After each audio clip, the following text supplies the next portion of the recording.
Premora. Hi, I'm Bill Moses. I'm the Managing Director for Presby's Education Program. And I'd like to welcome you to Day 2 of the Sio Pumala 2017 conference. Presby is proud to support Sio Pumala student success work. One of the greatest insights that many of our grantees have had is this idea that we need to support students that we have, not the students we wish we had, not the students we had 25 years ago, not the students somebody else has, not some students at in some other country, but to really embrace the students that we have. Indeed, it's this idea that we should become not so much, we need to worry about student readiness for university, but we also need to worry about at least as much about university readiness for the students we have. Some of the changes that we have seen universities making to improve student success include obviously learning and teaching, but they're also looking at things that are even broader. They're looking at the full spectrum of the ways in which institutions engage or don't engage with their students. So this might include tutoring, it might be advising, orientation, course sequencing, and supplemental instruction.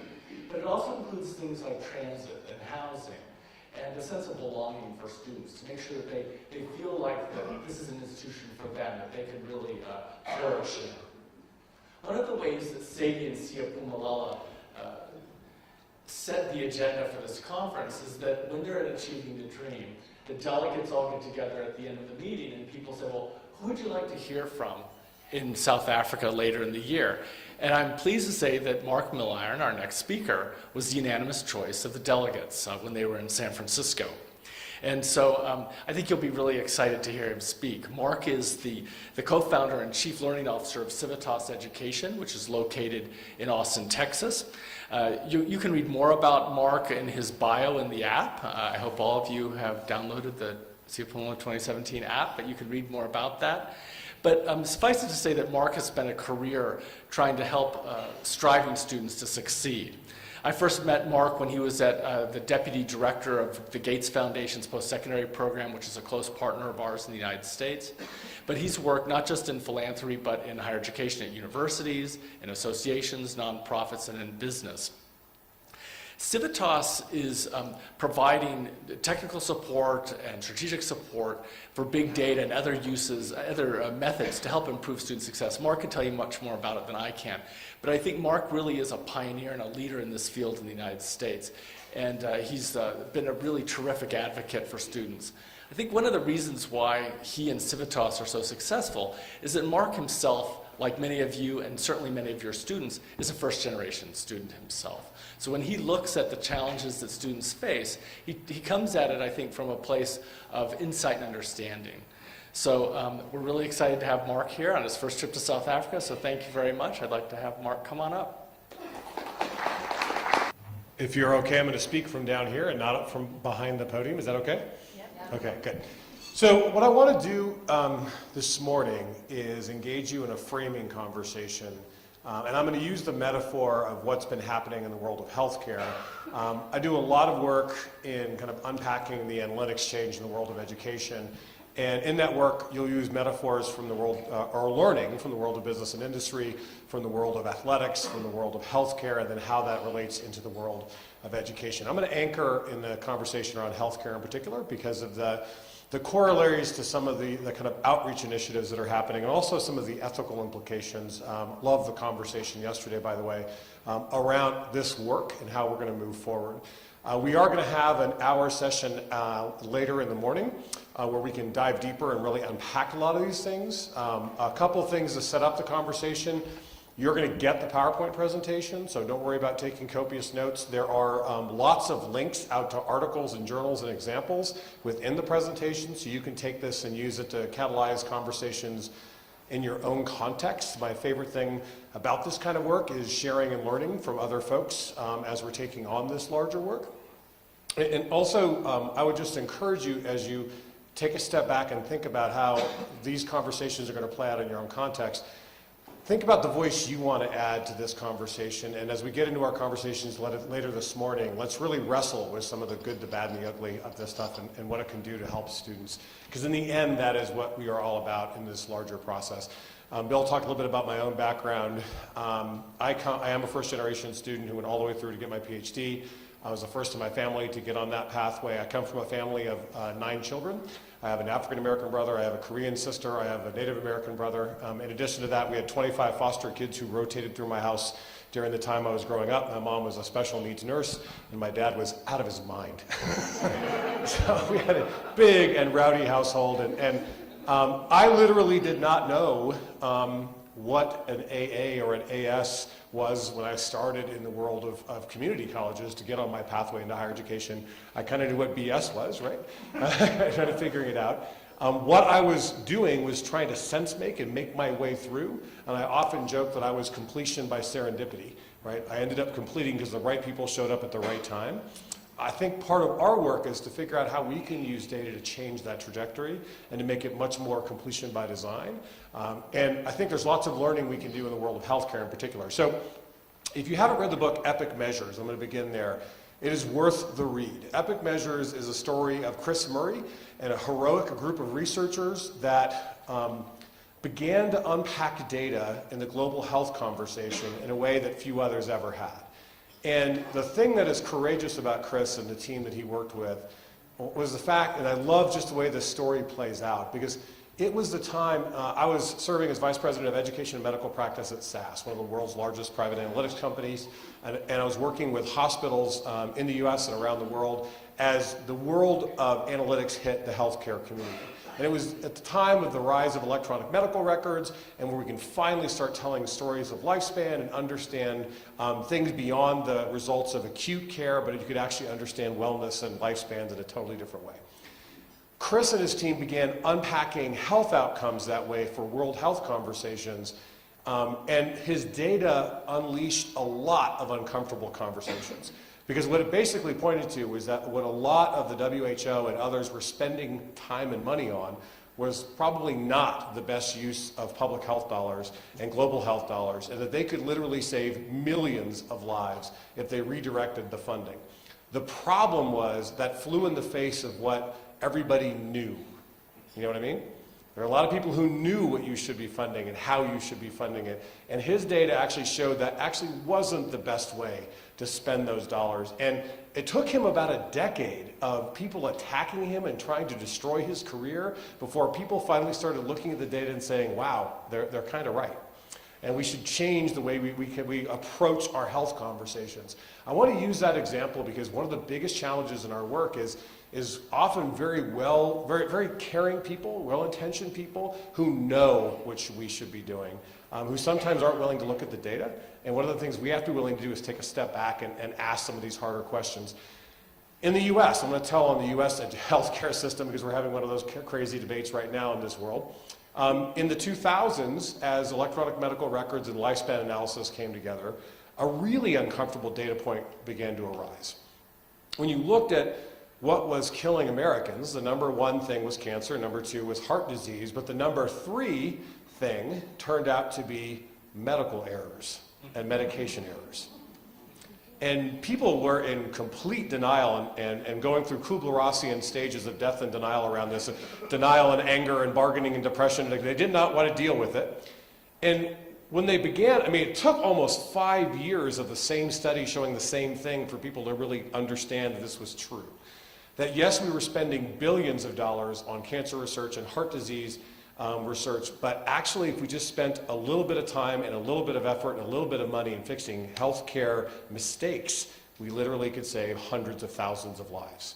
And it began the rise of things like the checklist manifesto and just little things like, make sure people are washing their hands, make sure we're putting in the central line the right way, don't cut off the wrong limb, things like that, right?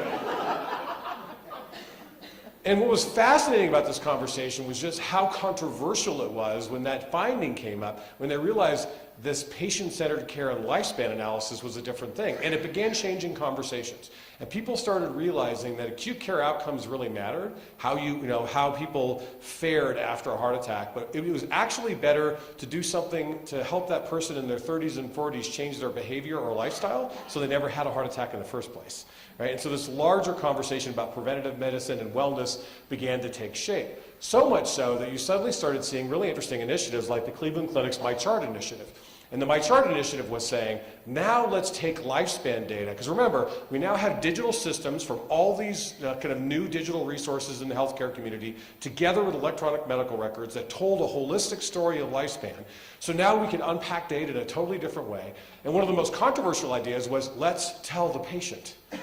Let's actually give them the data and then have them have some agency in this and see if their work, actually in partnership with the healthcare community, can help solve the problem. So the My Chart initiative was all about getting the data to the patient and have them be a part of this larger process. And it was very controversial. Actually, a lot of docs did not want to have their notes exposed to patients.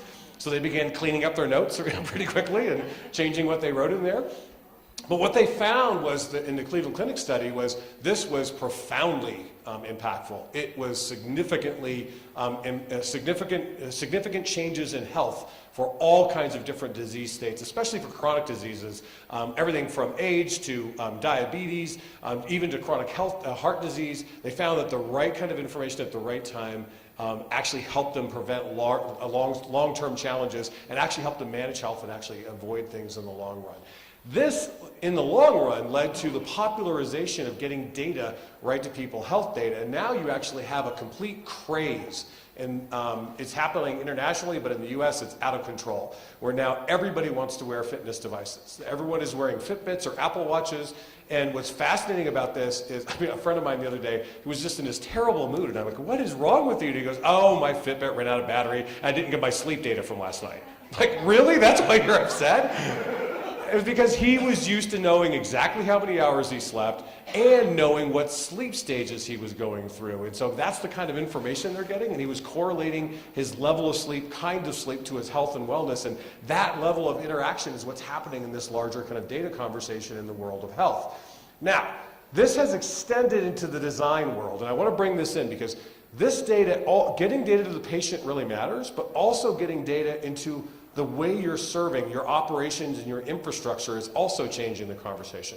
And I want to bring up this example of the MRI. How many of you have had experience with MRI or CT machines? So you'll recognize this beautiful picture. I've had a lot of experience recently because I have 2 tears in my right shoulder and my rotator cuff. In fact, it was one of the reasons I almost wasn't able to come because of that. And so I've had some really interesting experiences in the last year, and one of the most interesting was the doctor said, you need to go do an MRI. And so I said, okay, and I went to the Austin Imaging Services, and I got to the place to do the MRI. It looked very much like this. When you're doing a shoulder one, they actually have to lock you into the slab to make sure your shoulder doesn't move, so that was interesting. They laid me back and locked me in on the shoulder side. And then as I'm going back towards the opening, I look up and I realize, I'm 6'4", about 250 pounds, and I'm looking at that hole, I'm thinking, I'm not gonna fit in that hole. And the technician is looking at the hole too, and I'm looking at the technician, and we're looking, and it's starting to go back. And he goes, you might need to move your other shoulder over a little. I'm like, what? And he goes, yeah, just move your shoulder over and you'll get in there. And sure enough, as I got in there, I had to move my shoulder like this, and then it starts squishing me all the way into the MRI. And so I'm going up, and I'm thinking, okay, it's a shoulder MRI, so it's going to go to about here. No, it goes up and up and up. I go all the way up to my ankles in the MRI machine. And I'm squished like toothpaste in a toothpaste tube. And I have this blue line right in front of me about this far away, and I'm thinking, and my heart's starting to race. I'm going, what is happening right now? And the guy goes, well, don't worry. He goes, this procedure, it only takes about a half hour. I'm like, a half hour? I'm like, really? He goes, yeah, it's about a half hour. And he goes, and you might hear some clicking and popping. So if you've ever done an MRI, I'm going to come back to that in a second, you might hear some clicking and popping. And I'm thinking to myself, I'm trying to process a half hour in this position in the first place, and then I'm thinking, okay, clicking and popping, that's it. So I've done years of competitive martial arts. I'm big into meditating. I'm thinking, okay, I can calm myself down. I kind of go to my happy place, center myself, and get myself into my meditative state and trying to calm my heart rate down because I could feel it coming through my chest. I finally bring my heart rate down, and the clicking and popping starts. And for those of you who've done the MRI, you know what it sounds like. It's for a half hour.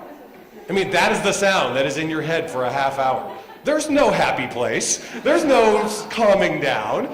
And so I'm sitting there trying to go through this. In my head, I'm thinking about stuff. Other people have done this, you can do this. Other people have done this, you can do this. And I'm just getting myself mentally to a place. And I'm thinking I'm being heroic and I'm getting through this whole thing. And I think I'm almost done. And the guy comes on the speaker and is like, okay, you're 5 minutes in. I'm like, no, 5 minutes. And so I just wrestle with my psyche and get all the way through the half hour. And sure enough, at the half hour, I slowly start coming out of the tube. I have never been so happy in my life to feel motion coming out of the tube. And they get me all the way out. I literally feel like I've just been birthed. I come out of the machine, and I get up after he unlocks me.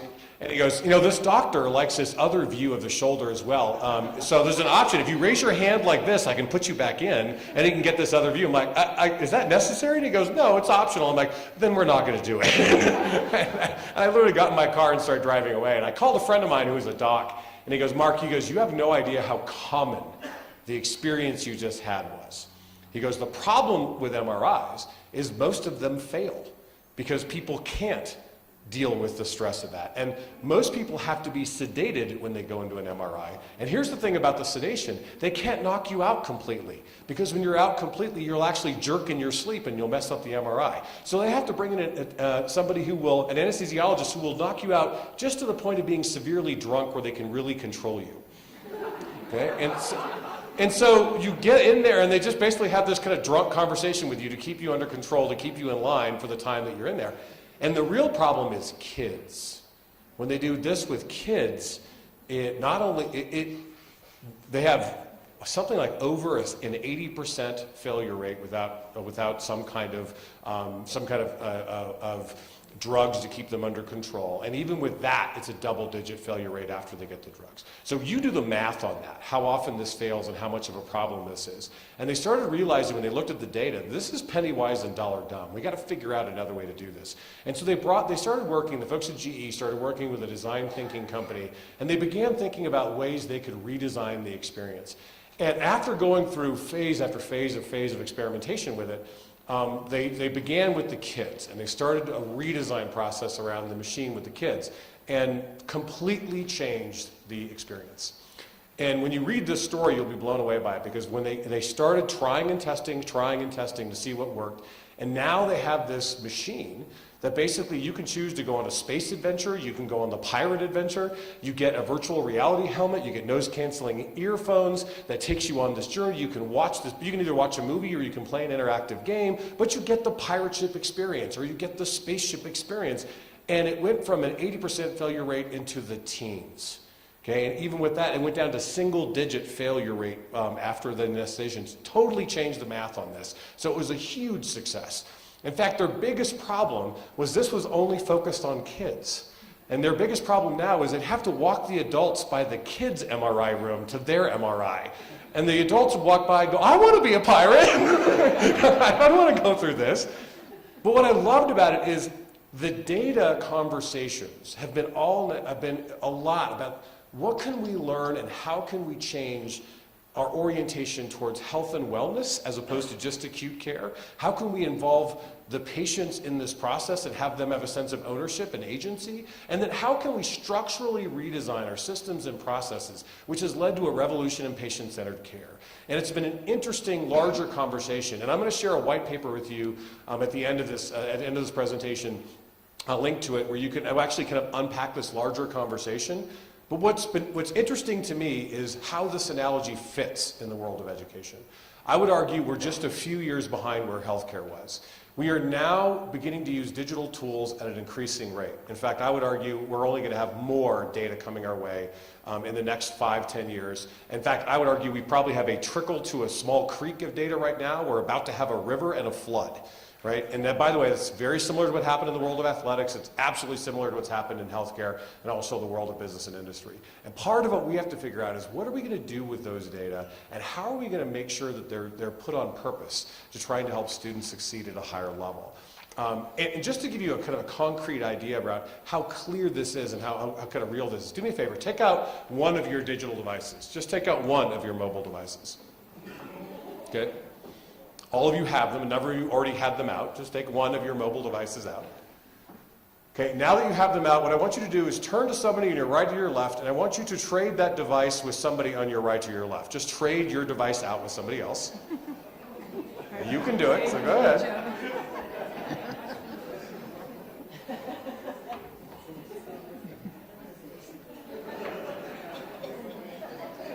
Okay, now that you're holding your neighbor's device, I want to make 3 quick observations. 1, there's a whole group of people in this room that are feeling really good because you just traded up. You like this exercise. Okay. 2, I love watching people, and there's one group of people when I introduce this exercise that are really proud of their device, and when I ask them to hand it over, they feel the need to give you a mini orientation session. Look at this, it does this, and it does this, and they're all excited. And there's another set of people who, the minute I introduce the exercise, go, no, there is no way I'm handing my device over. I had somebody go, I work for the FBI, if I hand this over, I'd be fired. I'm like, then don't. I'm like, this is not a high stakes, right? And then there's people who are in the middle who feel the need to either lock or turn it off before they hand you their device, right? She had to finish a tweet before she handed her device over, right? Okay? Which relates to the last observation, which is the longer I let this exercise go, the more the anxiety in the room goes up because somebody is touching your digital device. So do me a favor, hand them back. I don't want to get anybody in trouble. But I want to get you viscerally connected to the digital stream that is going to come. Our students are living in a digital and a mobile-first world. They're accessing their open content via mobile devices. They're accessing information via mobile devices. And you have new and interesting data streams that are coming in that are only going to make it more compelling for us to understand what's happening. And make sure we're clear about this is I actually think that there is big bad data and there is big good data, right? Big bad data and big good data. I would argue the ultimate big data has been very small institutions with small classrooms with a faculty member who gets to know students deeply. That is, if you understand how the human brain works, that is big data at its finest. I'm doing mass signal processing and sense making at a deep level where I get to know you personally and I can adapt my teaching and learning just to you to take you to a really deep place. What we're thinking about is how do we actually bring that kind of signal processing and sense making to a broader population who's probably never going to have access to that kind of personalization, which is a different, broader kind of conversation in this larger work. Now, any of you who think the digital stream is going to get less deep anytime soon, I encourage you to take the time to do a virtual reality simulation. In fact, I always tell educators, if you haven't done an augmented reality or a virtual reality simulation in the next year, you're committing malpractice. I'm serious about that. I spent the early part of my career in the 90s trying to convince educators that the internet was a thing. I kid you not. I mean, and literally in the 2000s trying to convince educators that mobile was coming. And let me tell you what, the next thing is going to be VR and AR, which is going to be a new set of resources. When you see these simulations and you understand the impact this might have on the world of education with contextual-based learning and deep learning, you realize the digital stream is going to get even more interesting for us to move at. That just, again, means we're going to have more insight and understanding if we can do this stuff in the right way. And if you don't believe augmented reality is going to take off, just remember, I encourage you to take out, there's an app called Field Trip. And Field Trip is an app that actually takes you, I love urban hiking. I go into different cities all around the world, and Field Trip will actually map out urban hikes for you, and it will give you geotagged sites around cities, and it's almost like a virtual docent. It will show you famous religious sites, it'll show you art installations, it'll show you historical sites, and give you information about them. I love it. And what's neat about it is you don't miss big things when you're out and walking about, and you kind of feel like it gamifies that adventure. Now, this game, this app was built by a company called Niantic, and Niantic didn't become billionaires on this app. They became billionaires when they met a little company called Nintendo that jumped on top of their app infrastructure and rolled out this thing called Pokemon Go. Exact same app. They literally just put another game on top of it. And it shows you kind of where augmented reality is going to go. This is just to show you the digital stream and interactivity is going to be different. We have universities in the US right now, the Society for College and University Planning is showing universities that are actually building wayfinding opportunities into their mobile devices where you can literally hold up your camera to any building. It tells you what's being taught in the building, who are your friends and social that are in the building, and you can interact with it. The digital stream and information is going to be different and even broader. Now, our conversation has got to be, what are we going to do with it in the world of education? And so what we found in the US as this took off is our moment of the third leading killer of people in the US were medical errors. The finding that hit the US, and Bill knows this well from the work at Kresge, was the finding that almost half of the students who start in higher education don't finish. And not only that, it's totally disparate based on income. If you are a low-income person in the US, you're 8 times less likely to finish a higher education degree. And that led to a bunch of denial and anger and bargaining and depression and acceptance and a bunch of student success initiatives. Very similar things have happened all around the world. Happening here in the conversations is the difference, the equity differences between the rich and the poor and the success outcomes just got to a place where people looked at the data and said, we have to change this trajectory. In the United States, what it led to was a giant set of initiatives where people began launching initiative after initiative after initiative trying to change student success trajectories.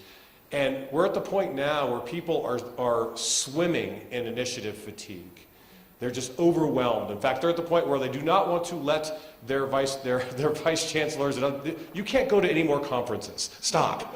Because they don't want people to come back with any more ideas about what they can do. Do you know what I'm talking about? Okay. And what's happening now is people are saying, what I really want is the data that's telling me what's working and what's not.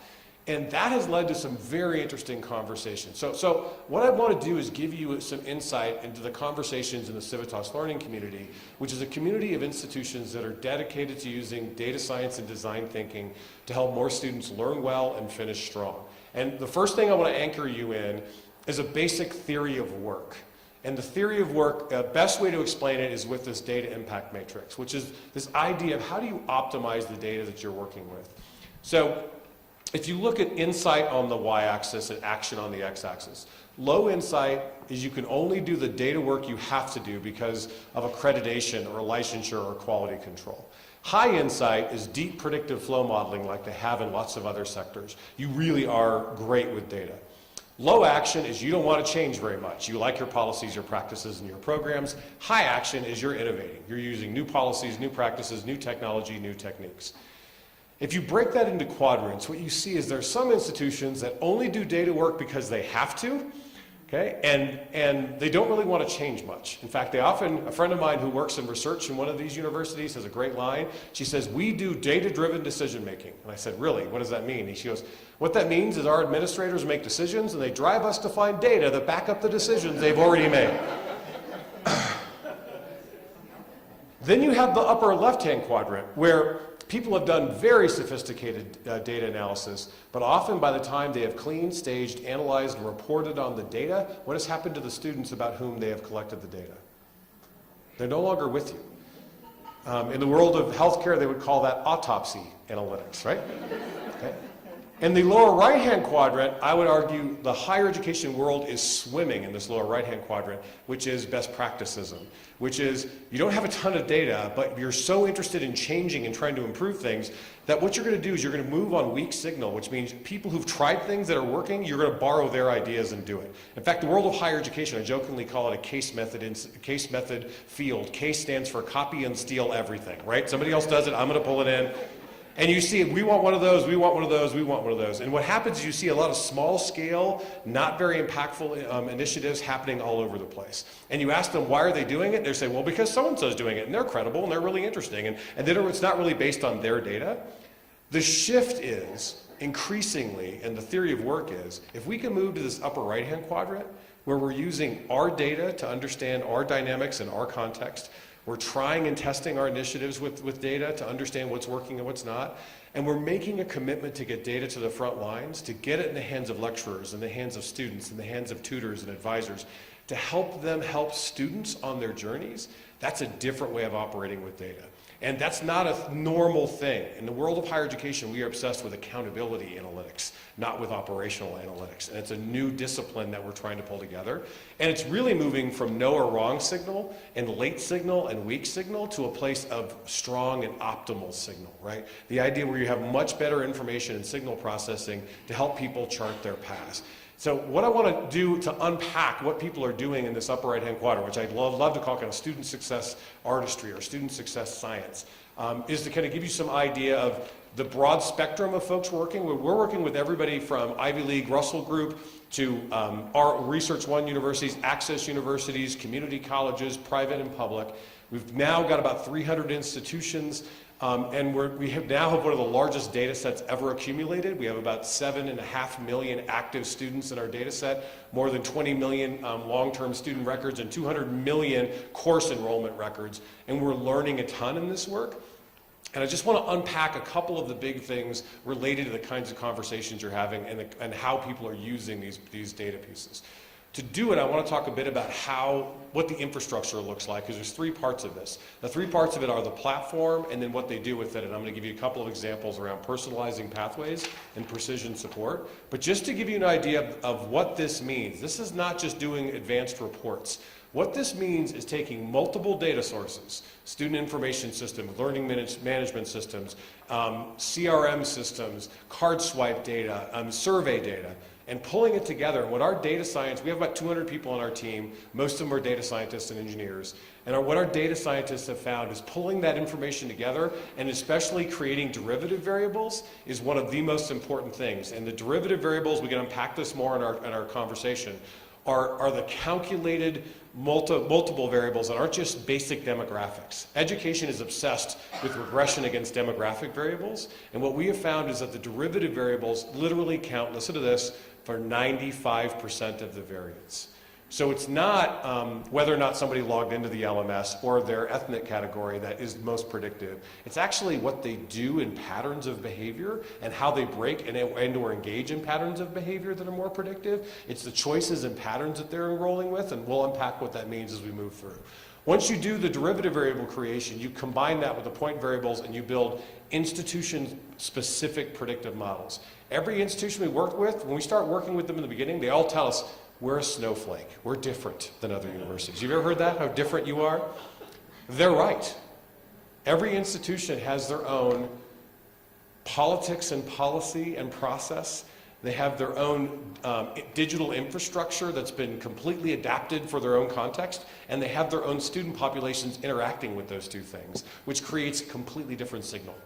And making sense of that signal takes a different kind of model. So what we found is that institution-specific models are an absolute must. We've now rolled out more than 1,500 of these models, and what our data scientists have done is they've learned a lot about how you roll this out and how you get the data to lots of different constituencies. It's not just about getting data to researchers, it's about how do you get data to tutors, how do you get data to students, how do you get data to the administrators who are driving this conversation. This is an infrastructure for analytics. This is not a dashboard. Does that make sense? This is different. This is a new thing. In the world of higher education, mark my words, just like I talked about, the internet was a thing and mobile is a thing, I think analytics infrastructures are a thing. Every educational institution in the next 5 to 10 years will have an analytics infrastructure. Just like the same thing's happening in healthcare and the same thing's happening in the world of professional sports. It's amazing how this has become a common thing in these kind of other industries. Now, what do you do with that once you start standing that up? I want to just quickly give you some examples of the kinds of things you can actually do. And I'm going to once you take the platform, you then can power the two biggest things that we've seen have been personalizing pathways work and precision support, specific kinds of outreach. And a lot of things you've been talking about here fit in these buckets squarely, but I'm going to give you some examples with some clear data and some of the outcomes that we're actually seeing in these areas. So, first one is personalized pathways. This is University of Arizona. The University of Arizona, Austin Community College, a host of others have rolled out a product called Degree Maps. What Degree Map does is Degree Map actually brings the pathway right to the student. So a student logs in, it immediately tells them exactly where they are in their degree journey or on their credential journey. And then it basically does the Amazon thing where it says, a student like you at this stage, here's the next set of courses you probably should take. And the idea is they're always standing on the shoulders of successful students to understand what might happen.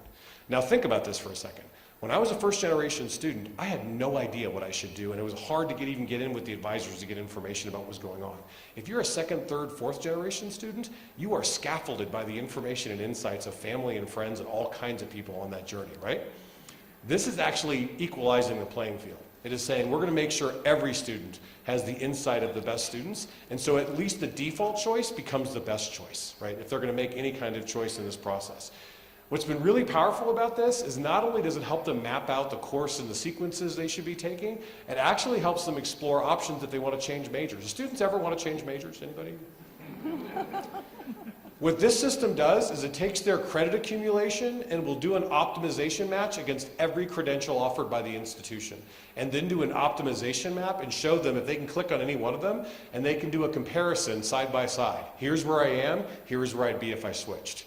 Here's the time difference, the cost difference, okay, and the course mix difference. So the idea, and what we find is many students have found they'd be farther along if they switched majors to another place. They also didn't realize how far along they were in other majors if they got there.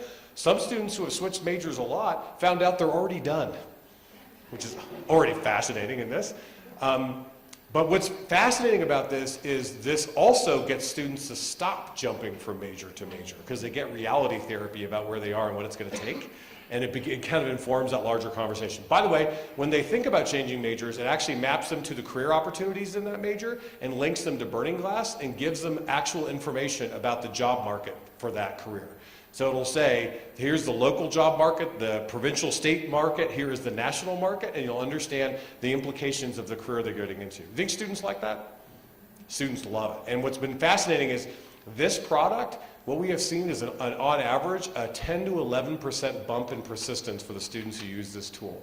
And it is particularly powerful with the lowest, basically what we call the lowest quartile persistence students, which means the students who are struggling the most have benefited up to 18-19% percentage point bumps by using this product. And that's with, we do deep propensity score matching on this, so this is using heavy matching on this, so we know what the lift really is around this. And what's powerful is you find the lowest performing students, this kind of scaffolding really matters for them because it helps get them on track and keep them on track. The other pathway tool I'll just highlight is one called College Scheduler. What College Scheduler does is once they know which courses they should take, College Scheduler looks at your class offerings and then helps them fit this into their lives. So they'll literally put in the classes they need to take, and then the app will say, tell us about your lives. When are you working? When do you have childcare? When does transportation get you there? And it takes your availability together with your class load and does an optimization match against the course calendar and lets you build a calendar that makes sense for you. This app in particular has been incredibly powerful with high-achieving students and especially with STEM students who are trying to fit it into their complicated lives. We're seeing anywhere from 3 to 7 point bumps for the folks that are pulling this together. Last one I'll tell you about Pathways is this app called Courses. What Courses does is get information to department chairs and division heads, and it lets them look at the predictive power of courses in degree pathways. And one of the things we found is that people are spending a lot of time on modules or courses with the highest failure rates. And what we find out is those aren't the most predictive. How this app works, just to give you an idea, how this app works is it takes all your courses and you pick whatever major you want to look at. It will take all the courses and chart them out into the year they're typically taken. And then it will, the bigger the circle, the more students take that module or take that course. The higher it up it is in the silo, the more predictive that course happens to be. So it helps you understand which courses are most predictive and which sequence. By the way, this helps you identify toxic course combinations, synergistic course combinations. You actually find out the mix of courses. But just to give you a simple example of this, in this institution they actually found out that Introduction to Composition, the writing course, turned out to be one of the most predictive. And it wasn't a course that most students were failing. It basically showed if they got an A or a B, they were going to be fine, but if they got a C, which is still passing, they were something like, what is the data around this? They were 94.4% likely to persist, but they were only 50% likely to graduate, which basically meant it was kind of a time bomb. That weakness in writing wasn't going to hurt them until much later. Does that make sense? But it was early signal. And so what they started doing is they started doing outreach to them and literally nudging them to get to the writing center as soon as possible to help them because they could understand what was happening with that. But the whole goal here on the pathway side, I want to make sure you get this, is to get information right to the students, right to the people who are designing the pathways, to build the pathway the right way, think about the pirate ship, right? And also to get information to the students to help them navigate that pathway as clearly as possible and to make sure nobody is lost along the journey. What we have found is pathway analytics, hugely impactful, a big deal. And involving them in the process and developing some agency really matters. Second area I want to show you is precision support. And this is the one that's really getting interesting, and we're seeing some kind of fascinating findings out around this. So an example of using an insight to drive precision support campaign. We just launched our second Community Insights report, and we actually talked about this at Achieving the Dream. And a couple of the big findings out of it got people excited and got them into kind of launching campaigns. This is a study of 4 million student journeys in different contexts, and we learned some interesting things, and then people started looking in their school to see if they were seeing the same thing. One of the ones in particular was the fact that engagement was far more predictive than demographics. What students did was really powerful. And what's interesting is it's not simple things like number of clicks or number of logins. It's relative variables like compared to other students in your class, what does your activity pattern look like? So it actually can control for the variability in your instructional strategies. Consistency variables. What we find is students have a pattern of activity in their engagement, and what happens is when they break that pattern, it's a signal, something's wrong. By the way, that should sound familiar. If you're a faculty member and you get the rhythm of a student, and that student suddenly is being strange one day, that's signal, right? And you might want to ask, this is the same kind of signal that's coming up in this. You also see min and max when they're lurching, that becomes really kind of interesting, and also the whole notion of average variables. What a group of our institutions did is they launched a campaign based on their own data that showed that going from to above average LMS activity increased their persistence to 80%, and then significantly below average LMS activity dropped their persistence to 37%. So what they started looking for was a signal that showed that they were dropping off the cliff, they weren't engaging in the same way, and looking at that data, they literally scored students every night with their system, and when students began to drop off in their LMS activity and their engagement activity, the signal was there, they launched a very simple campaign when that signal went out, and they launched a basic email. And one of the things they did is they didn't try to fix the problem in the email, they just tried to tell the student, hey, we notice and we know that this is a normal, this can often be a normal challenge. So the email basically said, they noticed engagement drops in the first 2 weeks, and the basic email said, how have your first 2 weeks been? I know this can be a challenging time. Other first-year students continue to navigate campus and classes. Take a moment to remind yourself about why you're here and why you started. If you want to review your goals, please connect with me. But the whole idea was to use a quick mindset outreach strategy to tell the student basically, we're proud of you that you're here. This is a normal time to review why you're here. We'd love to talk with you more about it. Does that make sense? And what they found is this little simple outreach had anywhere from a 5 to 9 point bump in just one basic kind of outreach. I'll give you a second example. One of the things we found in our survey was most institutions radically over-index on academic triggers. 78% of our institutions are losing more students above 2.0 than below 2.0 GPAs, and 45% of our institutions were losing more students between 3.0 and 4.0. A bunch of high-achieving students that they were losing because they were spending so much time on academic triggers because they were missing the life and logistic and the psychosocial kinds of issues that many of our students are facing. And so what they did is they used the predictive score to find students who were very strong academically, but who had other triggers that were telling them, other indicators that were telling them something might be wrong. And so high GPAs, low persistence scores. And they identified them, they basically sent them an email that said, the subject line read, we're proud of you, right? And because they're succeeding at the institution. And listen to kind of the message here. College can be challenging this time of year. Even the most successful students can struggle. Common challenges include job commitments, family responsibilities, financial pressures, transportation issues. Do any of these sound familiar? If you're experiencing any of these issues, connect, call, and we'll have a conversation.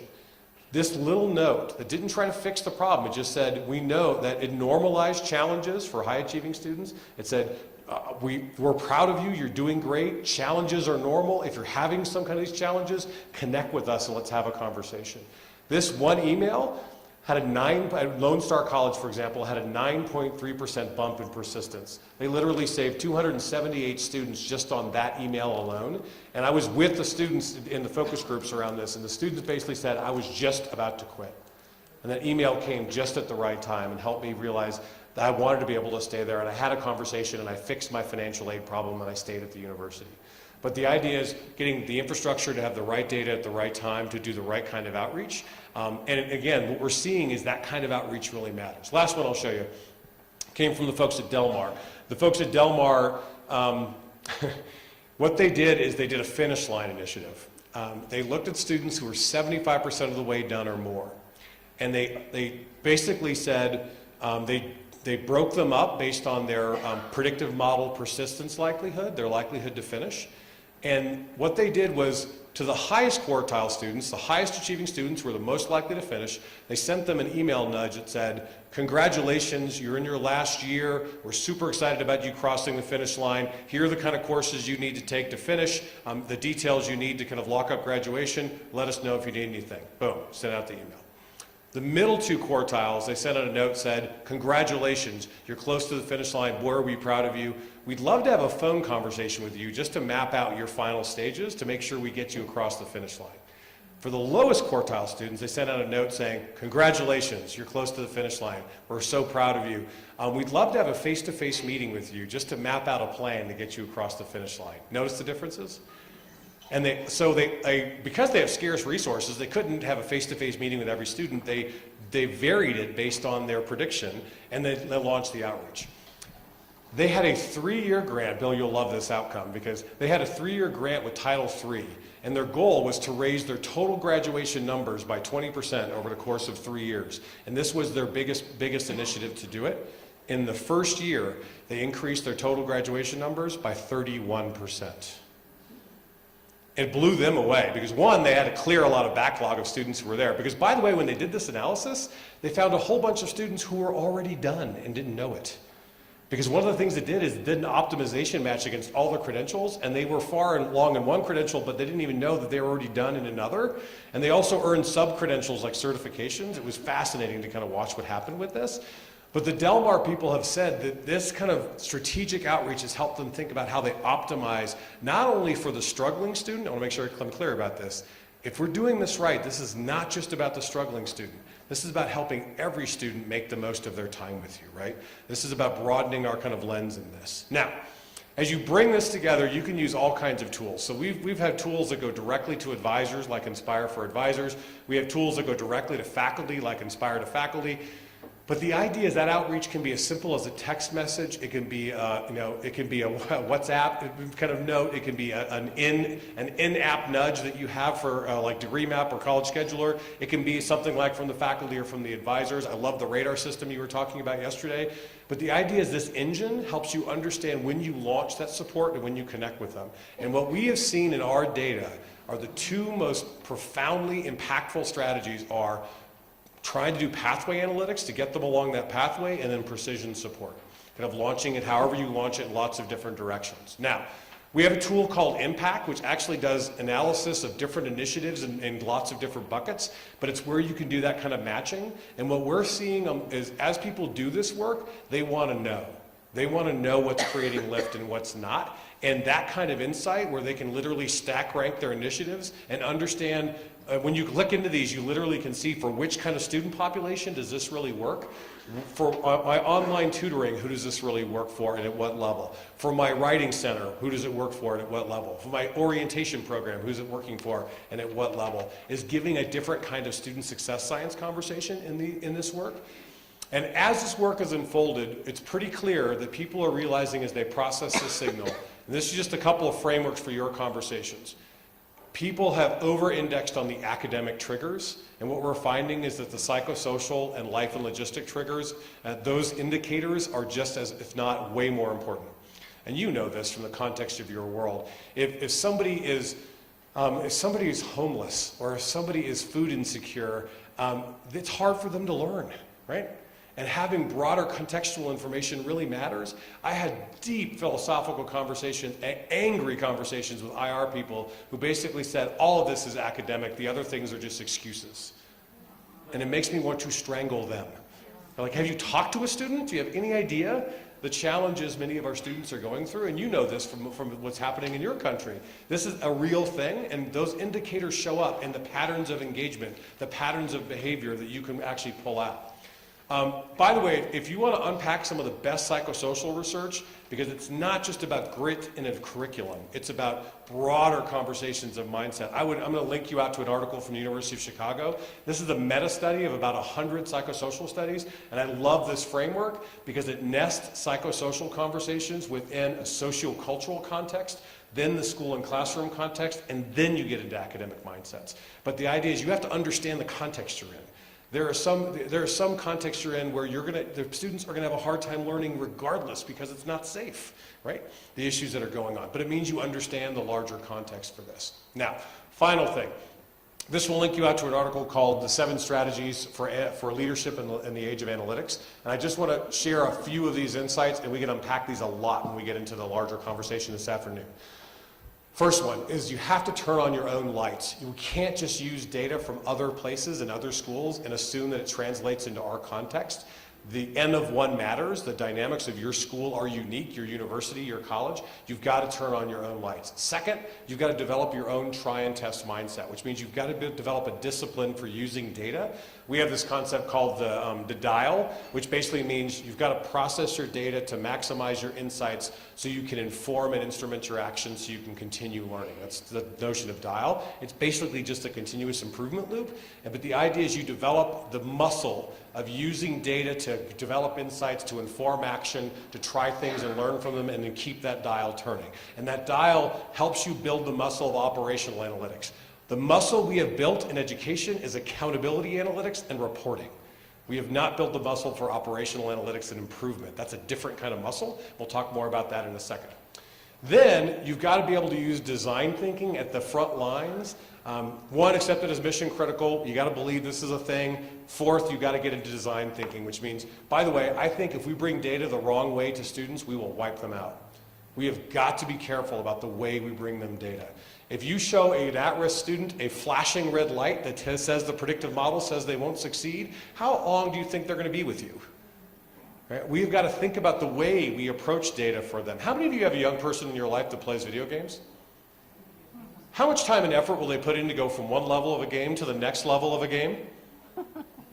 Enormous time and energy. They know how to level up.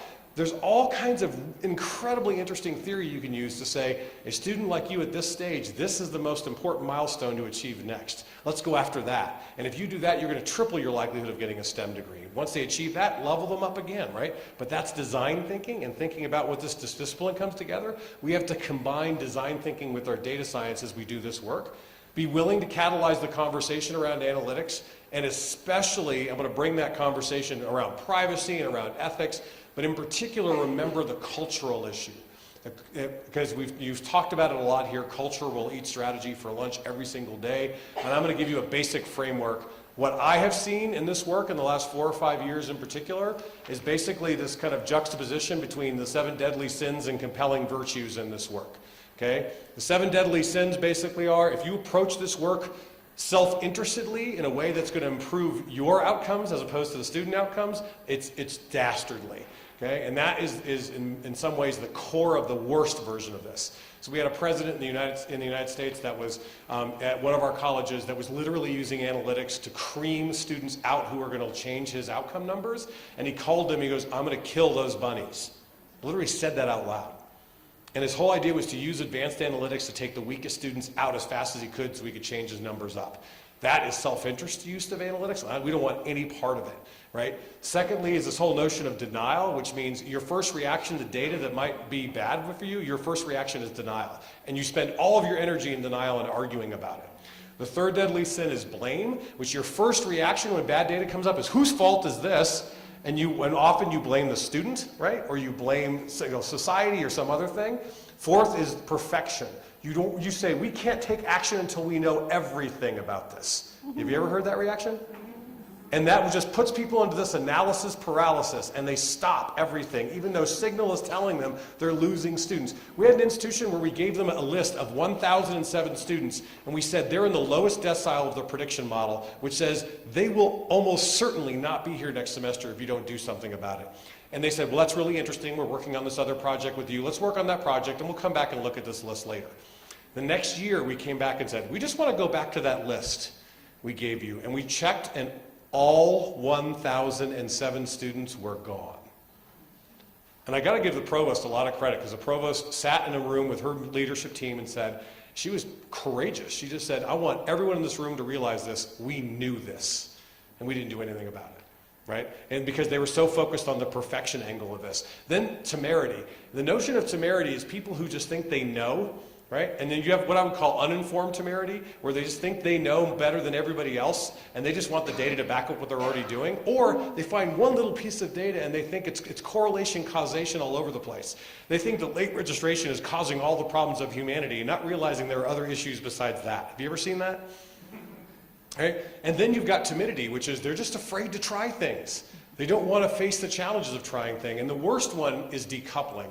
What decoupling means is they don't invest themselves in the fact that every one of these statistics, every one of these numbers is a student with a story, with a family, with a background, with a life.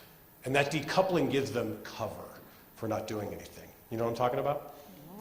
Now, the people who do this well, the people I am in awe of, are the people who are radically focused on student interest. In fact, the core ethic I see emerging is very similar to healthcare. The core ethic is do no harm.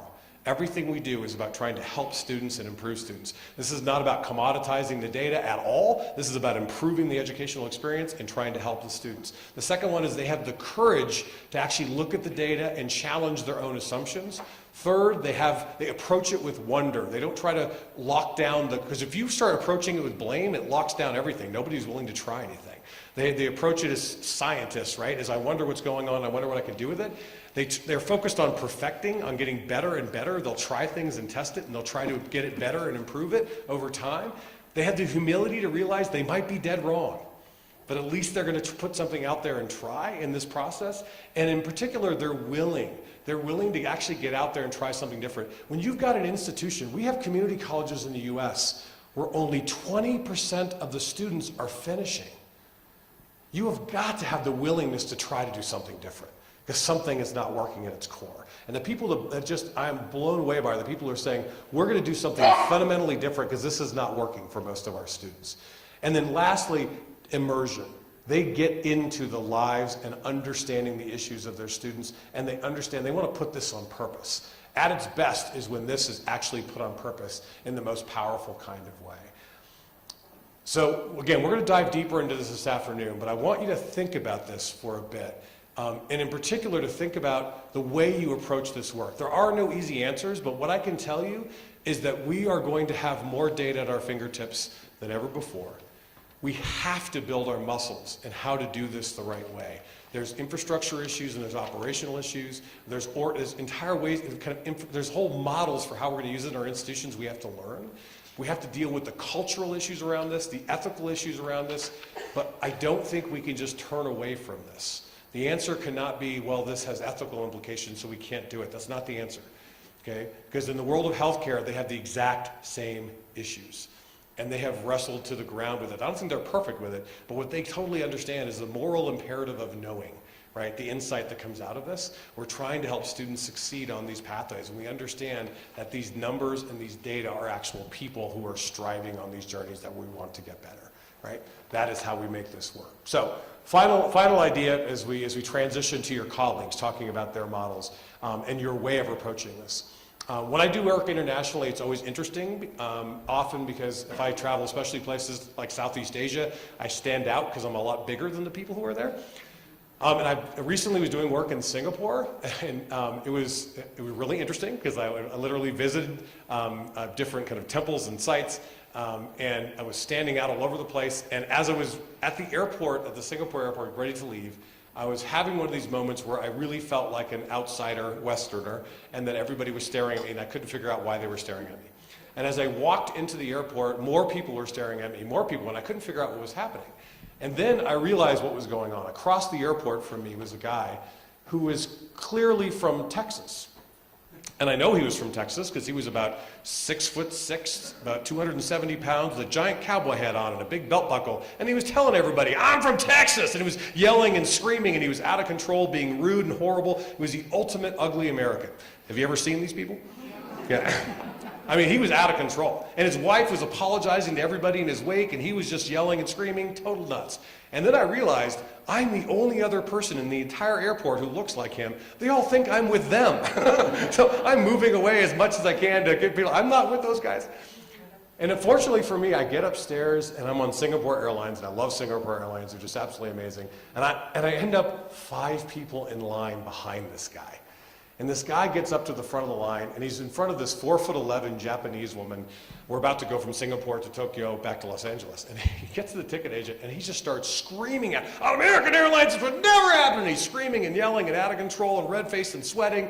And people beside me are like, "Can you do anything with him?" I don't know him. And he's just going nuts. But what amazed me was not him. What amazed me was her. She was not flustered by this at all. She was easy and comfortable. The louder he talked and the crazier he got, the calmer she was and the softer she talked. And he got crazier and crazier, and she got calmer and calmer. It was like watching a Zen master at work. She was unbelievable how she took all that energy and just got him on his way. And literally after about 7-8 minutes, he ran out of bluster, and then she got him off. And I got up there a few people later, and I just, on behalf of all America, I am so sorry. You know we're not like that. And she was laughing, and I was laughing, and people around me were cracking up. And I go, I got to tell you, I'm just blown away by how you handled that. You were amazing. I don't know what kind of training they have at Singapore Airlines, but wow, that was great. And she goes, "It's not training." And I go, "What do you mean?" She goes, "I'm Japanese." I go, "Okay." She goes, "And we understand bachi." And I said, "Bachi." She goes, "It's like your karma," which I thought's funny because karma's Indian, not American, but I kind of got it. And she goes, "For example, today that man is flying to Columbia, South Carolina." I said, "Okay." She goes, "But now his bags are flying to Columbia, South America."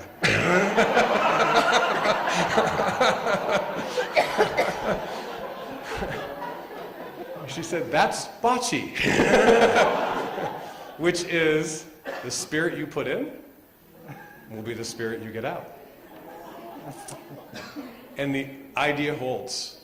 I think there is so much we have to learn. There is so much work we have to do. And yes, analytics can seem esoteric and unique and different, but it is worth the effort because it is deep signal processing, deep sense making that at its best can help us help our most striving students from diverse backgrounds be successful on these pathways to possibilities that are education.